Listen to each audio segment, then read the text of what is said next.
नमस्कार मित्रों, आपका स्वागत है हमारे चैनल धर्मलोक में। आज हम जानेंगे कि भूख, प्यास, नींद और आशा इन चारों में से सर्वश्रेष्ठ कौन है। तो चलिए शुरू करते हैं। भूख, प्यास, नींद और आशा चार बहनें थी। एक बार उनमें श्रेष्ठता की लड़ाई हो गई। आपस में जब श्रेष्ठता का फैसला नहीं हो पाया तो लड़ती झगड़ती वे एक राजा के पास पहुंची। राजा ने पूरी बात पूछी। सब वहां भी वही बात करने लगी, मैं बड़ी तो मैं बड़ी। राजा ने सोचकर सबसे पहले भूख से पूछा, क्यों बहन, आखिर तुम कैसे बड़ी हो? भूख बोली, मैं इसीलिए बड़ी हूँ क्योंकि मेरे कारण ही हर घर में चूल्हे जलते हैं, पांचों पकवान बनते हैं और वे जब मुझे थाल में सजा कर देते हैं तब मैं खाती हूँ, नहीं तो खाऊं ही नहीं। राजा ने अपने कर्मचारियों से कहा, जाओ राज्य भर में मुनादी करा दो कि कोई अपने घर में चूल्हा न जलाए, पांचों पकवान न बनाए, थाल न सजाए। भूख लगेगी तो भूख कहाँ जाएगी। सारा दिन बीता, आधी रात बीती, भूख को भूख लगी। उसने चारों तरफ खोजा लेकिन भूख को खाने को कहीं कुछ नहीं मिला। लाचार होकर वो एक घर में पड़े बासी रोटी के टुकड़े खाने लगी। प्यास ने भूख को बासी रोटी खाते देखा तो दौड़ी दौड़ी राजा के पास पहुंची और बोली, भूख हार गई। उसने बासी रोटी के टुकड़े खाए। देखिए, बड़ी तो मैं ही हूँ। अब राजा ने उससे पूछा कि तुम कैसे बड़ी हो? प्यास बोली, मैं बड़ी हूँ, मेरे कारण ही लोग कुएं तालाब बनवाते हैं, बढ़िया बर्तनों में पानी भरकर रखते हैं और जब वे मुझे गिलास भरकर देते हैं तब ही मैं उसे पीती हूँ, नहीं तो पीऊँ ही नहीं। राजा ने अपने सेवकों से कहा, राज्य में मुनादी करा दो कि कोई भी अपने घर में पानी भरकर नहीं रखे, किसी को गिलास भरकर पानी न दे, कुएं तालाबों पर पहरे बिठा दो। प्यास को प्यास लगेगी तो देखते हैं कहाँ जाती है। सारा दिन बीता, आधी रात बीती, प्यास को प्यास लगी। वह यहाँ दौड़ी वहाँ दौड़ी लेकिन पानी की कहीं एक बूंद न मिली। लाचार होकर वह एक ताल पर झुककर पानी पीने लगी।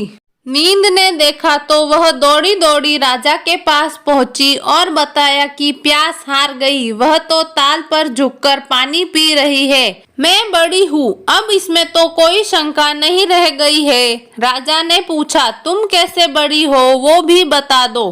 नींद बोली, लोग मेरे लिए पलंग बिछवाते हैं, उस पर बिस्तर डलवाते हैं, जब मुझे बिस्तर बिछाकर देते हैं तब मैं सोती हूँ, नहीं तो सोऊं ही नहीं।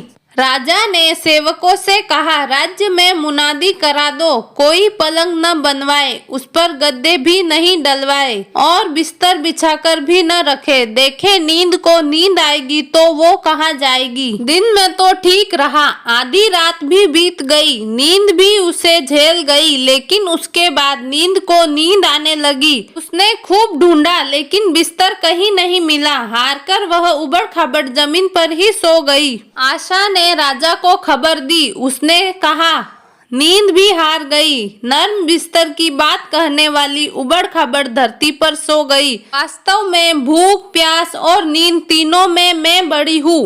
राजा ने पूछा, तुम कैसे बड़ी हो? आशा बोली, लोग मेरे खातिर ही काम करते हैं, नौकरी धंधा मेहनत और मजदूरी करते हैं, परेशानियां उठाते हैं, लेकिन आशा के दीप को बुझने नहीं देते हैं। राजा ने सेवकों से कहा, राज्य में मुनादी करा दो, कोई काम न करे, नौकरी न करे, मेहनत और मजदूरी न करे और आशा का दीप न जलाए। आशा को आस जागेगी तो देखे कहाँ जाती है। सारा दिन बीता, आधी रात बीती, आशा को आस जगी। वह यहाँ गई वहाँ गई लेकिन चारों ओर अंधेरा छाया हुआ था। सिर्फ एक कुम्हार टिमटिमाते दीपक के प्रकाश में काम कर रहा था।